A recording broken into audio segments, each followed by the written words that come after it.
मेरी नाम अंजलि कुमारी है। मेरी उम्र लगभग अभी 15 साल है। मेरे घर में मेरी मम्मी और पापा जी रहते हैं। मेरी दीदी की शादी हो गई थी। मेरे जीजा जी एक सरकारी बैंक की मैनेजर है। वह मेरे घर पर कभी कभी आते जाते रहते हैं और मुझे हरदम मजाक भरी बातें करते रहते थे।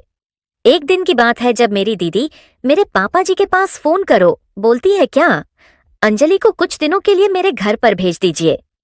मेरे पापा जी मुझे बोलते हैं कि अंजलि तुम जानना चाहोगे क्या। अपनी दीदी के घर पर मैं बोलती हूँ कि नहीं पापा जी, अभी नहीं, क्योंकि मेरा अब एग्जाम भी पास आने वाला है। मैं अपनी एग्जाम की पढ़ाई करूंगी अभी। फिर मेरी दीदी बोलती है कि अरे कुछ दिनों के लिए आ जाओ, क्योंकि तेरे जीजा जी बोल रहे थे अपनी बहन को घर पर बुलाओ। उसे आए हुए कितने दिन हो गए हैं। नहीं बोलेगी। जीजा जी तो खुद मेरे घर पर नहीं आते हैं, मैं उनके घर पर क्यों जाऊंगी। वह आएंगे तब मैं जाऊंगी। मेरे जीजा जी दीदी के बगल में बैठकर सारी बातें सुन रहे थे। मेरे जीजा जी बोलते हैं कि अरे साली जी, आप मुझसे गुस्सा हो गए हैं क्या। मैं बोली कि नहीं नहीं, ऐसी बात नहीं है। फिर वह बोलते हैं कि फिर किस बात की नाराजगी है। मैं बोली कि दीदी के शादी हुए लगभग 2 साल हो गए हैं। 2 साल में दीदी और आप कभी मेरे घर पर नहीं आए हुए हैं, इस बात की नाराजगी है मेरी। जीजा जी बोलते हैं कि आप चले आई साली जी पापा जी के साथ में, क्योंकि पापा जी को आए हुए भी बहुत दिन हो गए हैं। फिर मेरे पापा जी बोलते हैं कि ठीक है दामाद जी, आप चिंता मत कीजिए, कुछ दिन बाद हम दोनों आएंगे। फिर कुछ दिन बीतने के बाद मेरे पापा जी बोलते हैं कि सुनो बेटी, आज चलते हैं तुम्हारे दीदी के घर पर। ठीक है पापा जी, तुम जल्दी से तैयार हो जाओ। फिर मैं तैयार होकर घर से बाहर निकले तो मेरे जीजा जी फोन करके मुझसे पूछते हैं, क्या रे साली जी, आप आ रहे हो ना। मैं सोची कि मेरे जीजा जी मेरे को इतना मेरे बारे में क्यों सोच रहे हैं।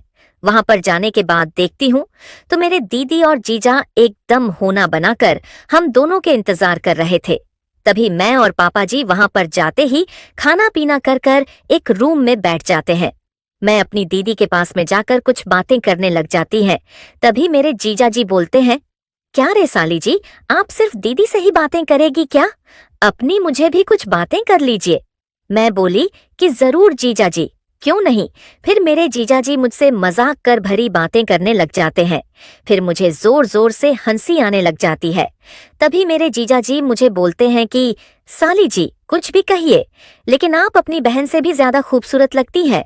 मैं बोलेगी, हाँ जीजा जी, मैं तो अपने घर भर में सबसे खूबसूरत हूँ। मेरे जीजा जी बोलते हैं कि काश आप मेरे नसीब में लिखी होती।